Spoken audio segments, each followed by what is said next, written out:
Wanted to post a update to my night vision setup.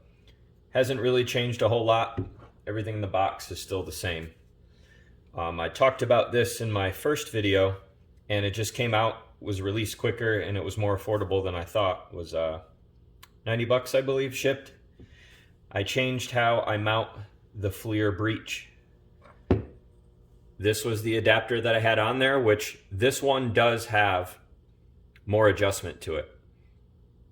But once the breech is on here, unless you have a flathead screwdriver to take off, it's on there. Now what it is it's a little dovetail mount, similar to PVS-14. Now this one doesn't have as much adjustment. You can undo this screw, flip it around so you can mount it on whatever eye you want. Then it has 3 positions back and forth. And then all you get is the swing up and down that's on the arm to adjust with.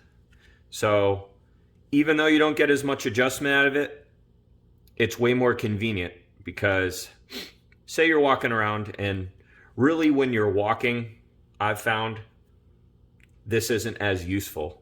So you can take it off and just stow it away so you don't have as much weight on your head, and then click it right back on. Fits on there nice and tight.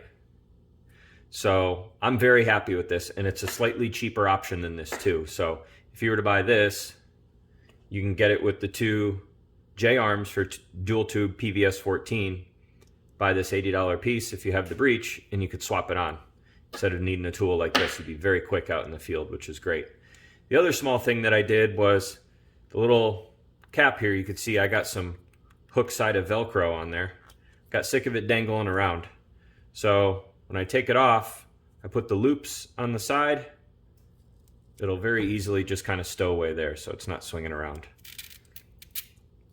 I might try to rig something similar up with the cap for this, even though when I'm using it, I usually put a sacrificial lens, but something to just keep that around too, so that way it doesn't get lost.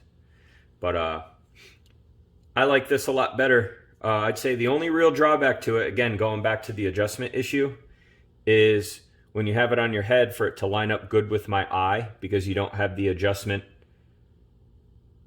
I'm not sure, laterally this way. Once it's adjusted to me, the screen is slightly canted, but it absolutely serves its purpose very well. And then you don't get quite as much backwards adjustment. At least I noticed. I think it's sitting slightly more forward, but it's absolutely effective. You can see probably 90% or more of the screen.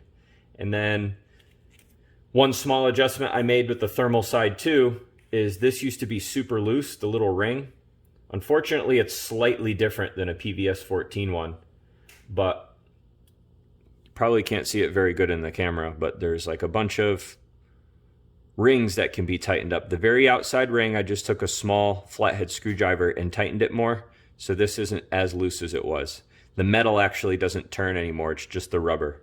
Well, the metal is turning a little bit now, but it's way tighter than it was, because you used to pick it up and it would rotate around, and then I'd fold it down quick to go on my glasses or over my eyes, and it would do something like that. So it'll hold it more in proper place. But I haven't changed anything else on it major right now. I'm still super happy with this setup.